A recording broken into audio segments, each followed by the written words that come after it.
Today, on the day of Tirupav, disappearance of our Param Gurudev, the important thing is on this day that we should remember his activities, why he came here to spread Chaitanya Mahaprabhu's teachings.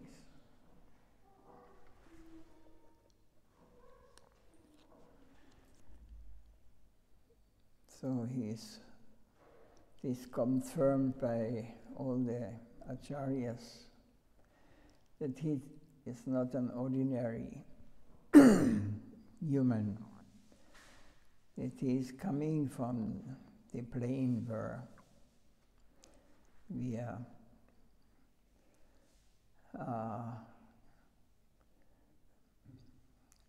where our real home is, from the transcendental plane. So he is not a member who takes birth and dies. He is not identifying with anything mundane or material. He has understood he is not the body, not the mind. Since his very young ages, he was very scholarly and very powerful personality. So we are trying to remember his teachings. These teachings, we have to understand, is not created by human. It is given by realized souls, personalities who are not from this mundane, from this material plane where we are living.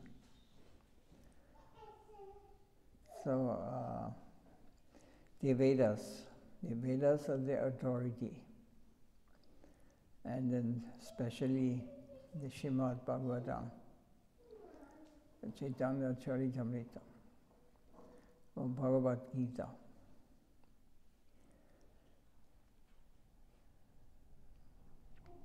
So what he is teaching us is the highest form of yoga, or the highest form of surrender.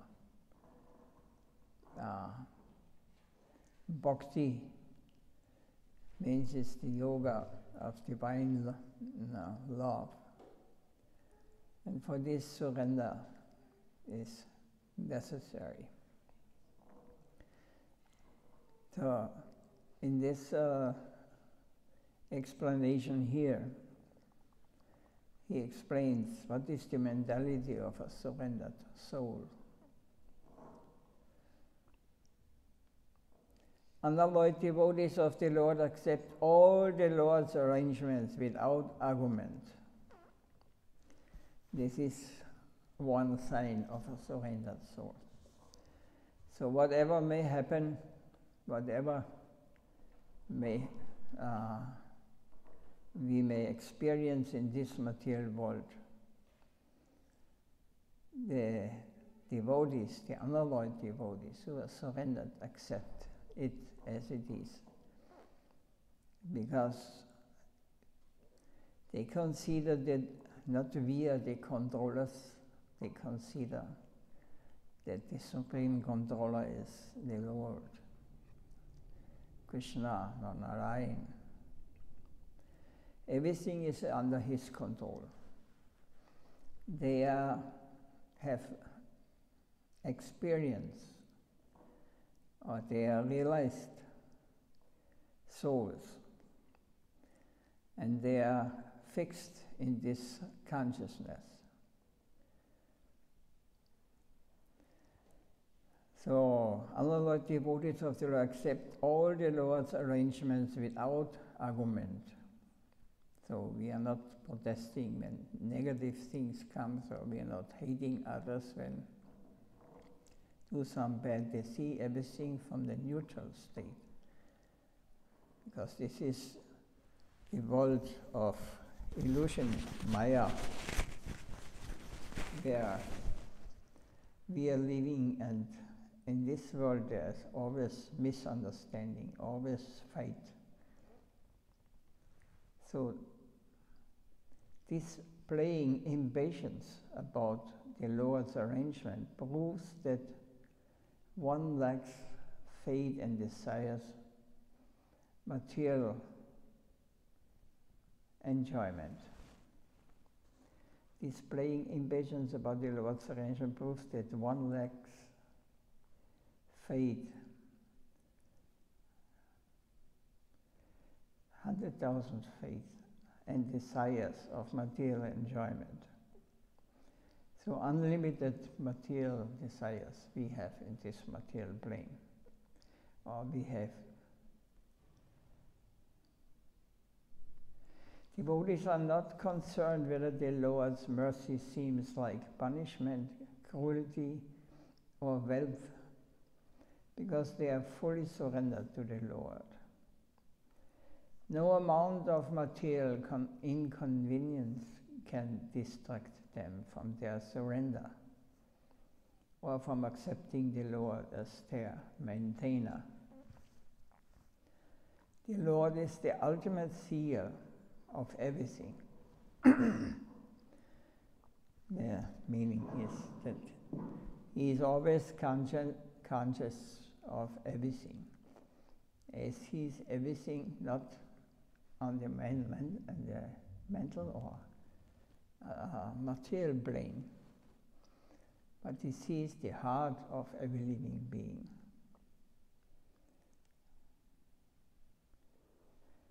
But various obstacles impede the vision of the conditioned souls.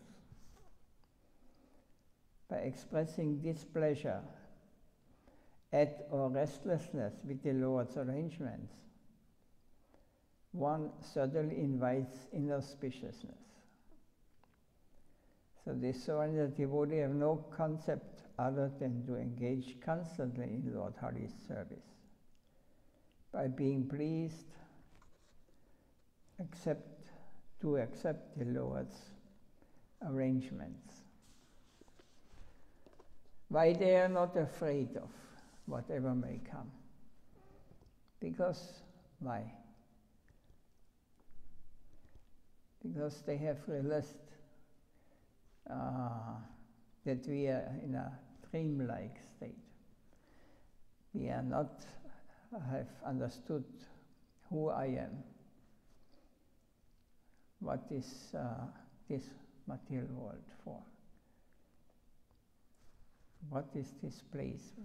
They have no explanation.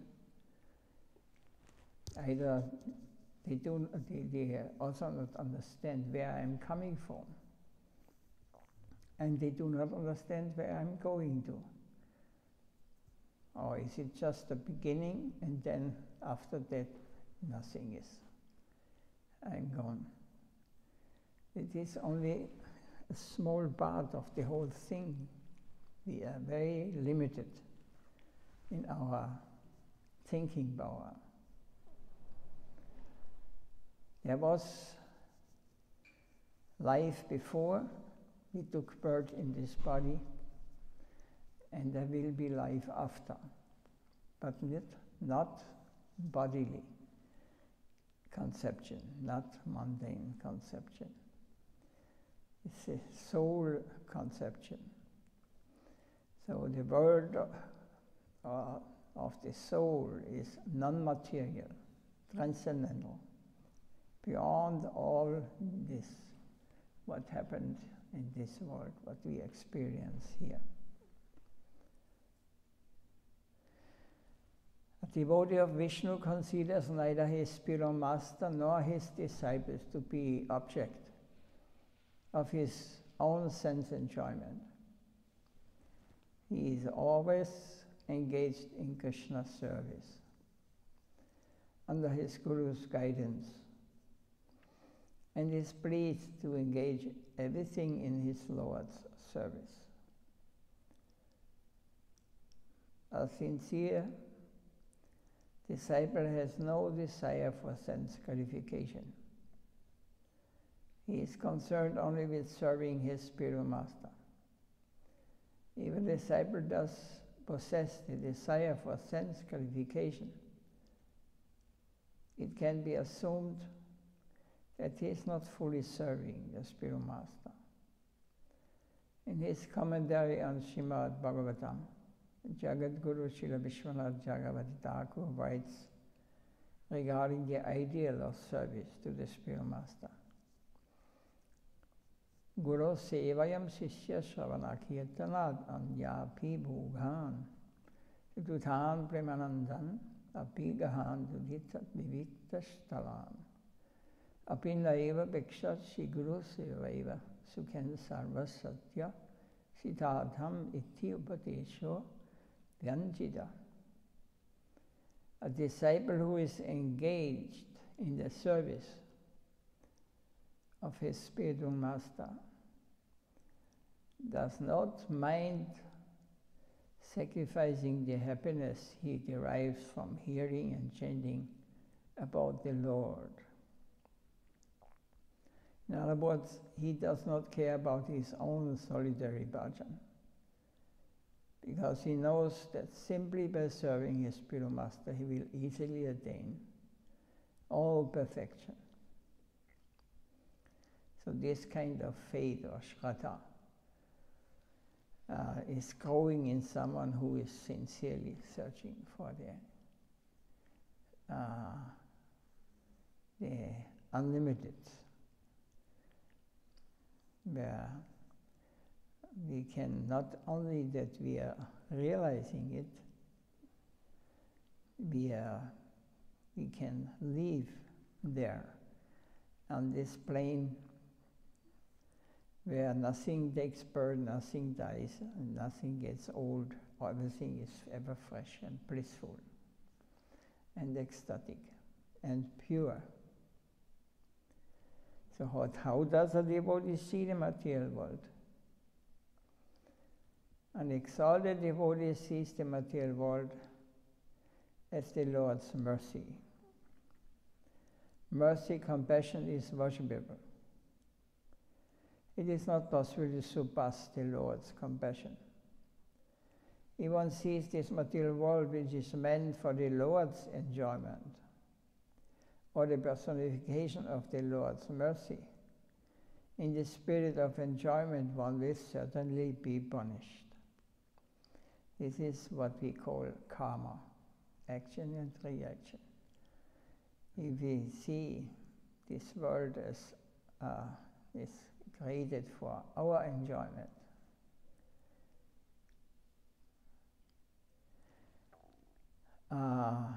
then we will certainly be punished. This is the action and reaction we experience in this material world. But according to the Vedas, the real understanding is that the Lord is not creating for us, for his body, but that they can enjoy, or that we can enjoy this material world. He is creating for himself. And we are also part of him, and our position is that we satisfy him. It is just like if you think that the leaf on the tree says, I want to separate from the tree. And the leaf will die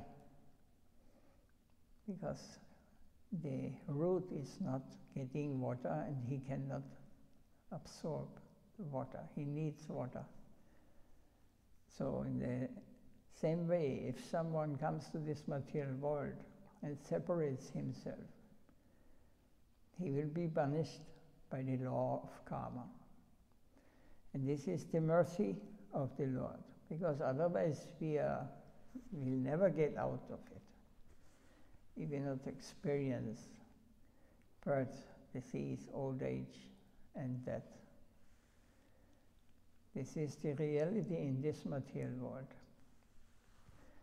But it is not, cannot be real, because it is real now, but in 100 years, what is reality then?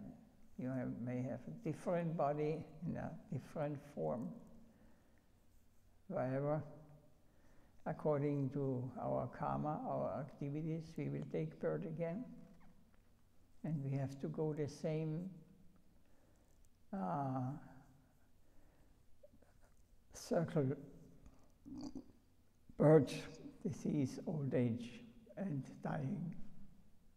It is temporary. It is not the real thing. But our inner consciousness, soul or Jiva Atma, this is always same. But because we identify with external, with the outside world, we are illusioned, and we forgot that what is our duty, what is our real home. Because when the leaf on the tree wants to separately enjoy, it will die. But if the leaf is connected with the Supreme, and you put water to the root or the tree, then the whole tree and the leaves will all be happy, or will grow. The very simple system or understanding, if we can think logically. If the root is given water, then the tree will grow and flower will bloom. Like this, we have to think. If we want to enjoy separately, forgetting him, then we are falling under the laws of this karma, birth, death. And this is our reality where we are living now.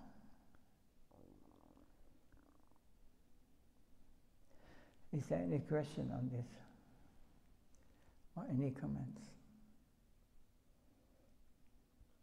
Maharaj, this knowledge of which you are explaining the basis, why this boy in Sriva Sangam, they have this kirtan in Mahaprabhu, and this son of Sriva's died. So what happened? This lila, I don't. This. When he came back, and you remember? My question is why he didn't, when Mahaprabhu brought him back, because Mahaprabhu was there, Radha Krishna was there, why still he was left, he died? Srivas? No, his son. I think was one of his sons. That they have kirtan every night, remember? Yeah. And then the ladies she was crying in the house, and he went to look, and they yes. said, It was Srivas, I don't remember now. Yeah, I know this story, yes. Why he didn't stay? Mahaprabhu brought him back to his jiva, and he brought him back. But then and what did he say? I don't know, that's why I forgot. They brought him to Mahaprabhu. He left the body, and they saw that the Shivas and the family were very sad. Then he again brought life back to him. And he asked her, he asked the boy, why you're leaving? And he explained that he is not leaving, he did not die in this sense. He just came at the will of the Supreme Lord. And he is living according to his... But he's not dying, you know, he has realized. And when, through this explanation the boy gave, he cooled down all the members of Shiva's family. Because they realized actually he's not dying, it is only the body. He was in, it dies, but not the person, not the Atma. He's never dying. He's always... So there is no reason for being sad, because he goes... He has some nice explanations there, but I have not all of them now. Remember it. But the main thing is that he make them understand. These are a world I enter here in the body, conception, but now I can leave again and I can go. It was a liberated soul. So, and otherwise the Lord would not personally, an ordinary soul. It was just to show them and show us that we are not dying. It is not possible. Whatever, but we think we're dying because we identify with something, or we identify with all these things what we can see through our senses, material senses, touch, hear, smell, taste. All this will go. This is the wrong identification. But I, the soul, I will not die. My home is there where Krishna performs his wonderful pastimes. And there happiness and divine love and peace is present all the time. And even if there is some fighting or some, this is also very ecstatic there. They are not envious or something, they are just fighting. You cannot serve Krishna. I can do better. And like this. But there's not this, what's going on in this material world. We kill each other for our enjoyment. We have very bad, or we are very much in ignorance, agyan. Because our acting is so selfish. We are not including God in our thinking, that He is controlling everything. And when we are just ourselves, when we are surrender, please, I cannot, I am helpless. You please help me. This means surrender fully. And everything will be understood very clearly by us. Because the Lord can appear, or appears in the heart of His devotees. He is not someone you cannot see. You can never see it with these eyes, or with the help of this material body. Whatever may happen, you can see Him also in the material world, but here you see matter. This is also part of Him. But it's an illusory part, temporary. So this boy, he went on, and he was not sad. He was very happy to go back again where he comes from. And Srivas was also satisfied in this family. They were all eternal associates. Just for us, they performed these pastimes, and they were written down by Kaviraj Goswami, so that we get an idea what is going on, who we are. So many stories are there in this way. So today is the divine disappearance of our Param Gurudev, Srila Bhakti Siddhanta Saraswati Thakur. He is also one who has not come by karma to this world. He is an eternal associate of Lord Krishna, Lord Chaitanya. So he is coming here and he performed his pastimes, and he is the founder of the Gaudiya Mathi. And in the line of the acharyas, who are all coming from the transcendental plane, who never have been involved in material ignorance, or they are always conscious that we are spirit, soul, we are not dying. So by chanting the name Hare Krishna, Krishna Krishna, Hare Hare, Hare Rama, Rama Rama, Hare Hare, by chanting this Mahamantra, the ignorance or agyan will be removed or will vanish, the illusion. Everything will be clear, understood. And our anxieties that we will die, that we will suffer, or whatever, will be removed. Because those who are surrenderfully, they are protected by the Lord.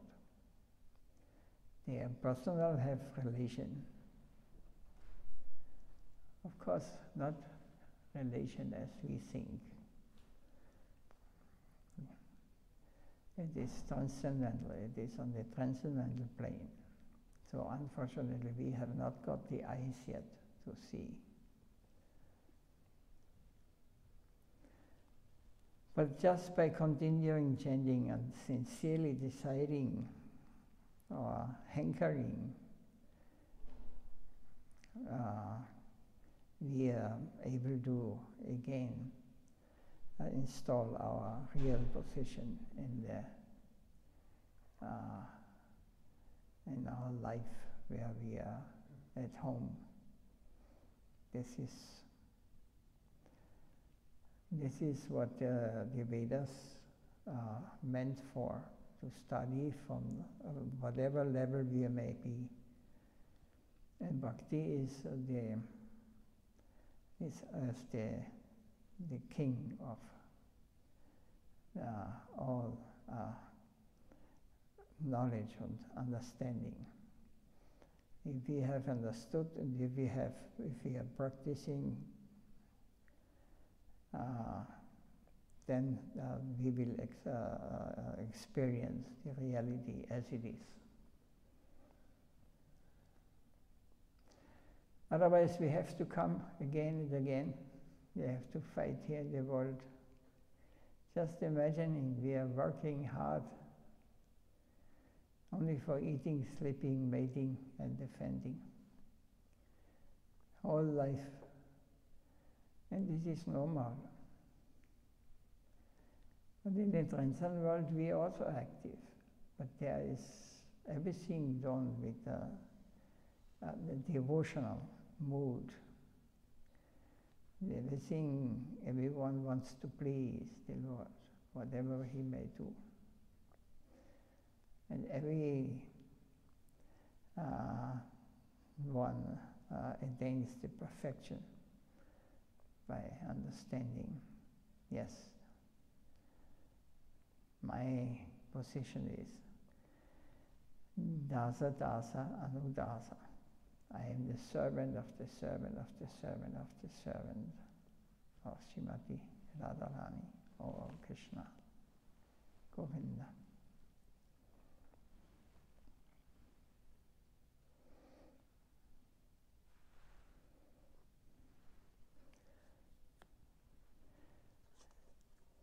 Anything more to say? The time is over. I don't know.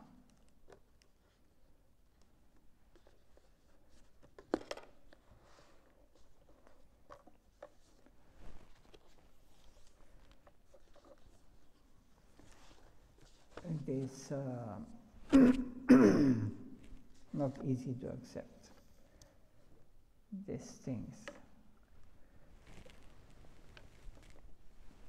When we are not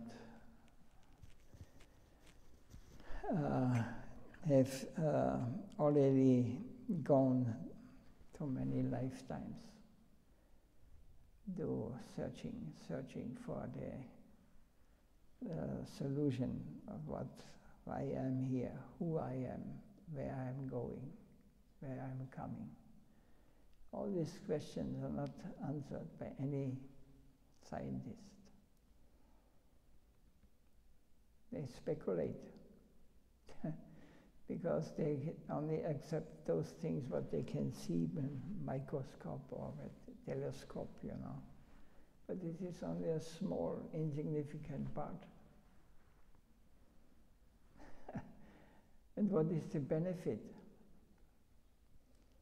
If you know that there are atoms and there are electrons and neutrons, but in the Vedic or the mystics or the great Vaishnava, they did not know the mobile phone. They could communicate on the plane, on the mental plane. They could travel to the whole universe. They were not conditioned like we are.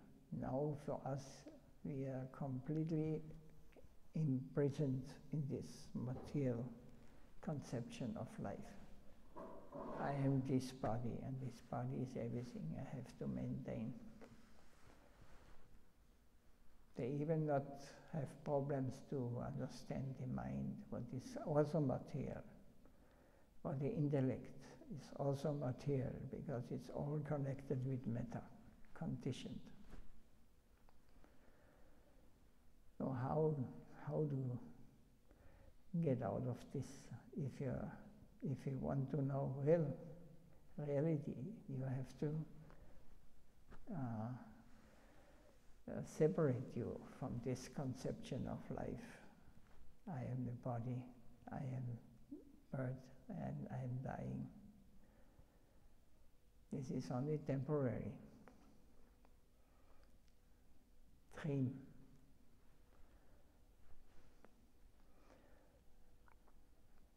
If you don't believe, you must wait until you have to go, then you will see. Oh, it's not you're dying, you're waking up. It was a nightmare, what I experienced. Is this world not a nightmare? What happened, what's going on here? Everywhere they are fighting in their nature. Bhumi doesn't tolerate this sin, all this nonsense, what they are producing and what they are sinfully exploiting each other, killing them for money or for their enjoyment, for become the controller. They will never be the controller. It's not possible. They have to leave this world. Next life you may become a dog.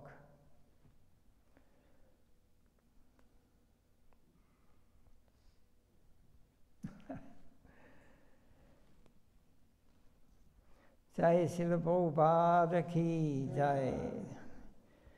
Srila Brahm Gurudev Nitya Leela Bhavistam Vishnupada Paramahamsa Adhikacharya Stota Sadasi Srimad Bhakti Siddhanta Saraswati Goswami Srila Prabhupada Dirupa Vama Mahotsava ki Jai. Srila Gurudev Nitya Leela Bhavistam Vishnupada Paramahamsa Adhikacharya Stota Sadasi Srimad Bhakti Vaibhav Puri Goswami Maharaj ki Jai.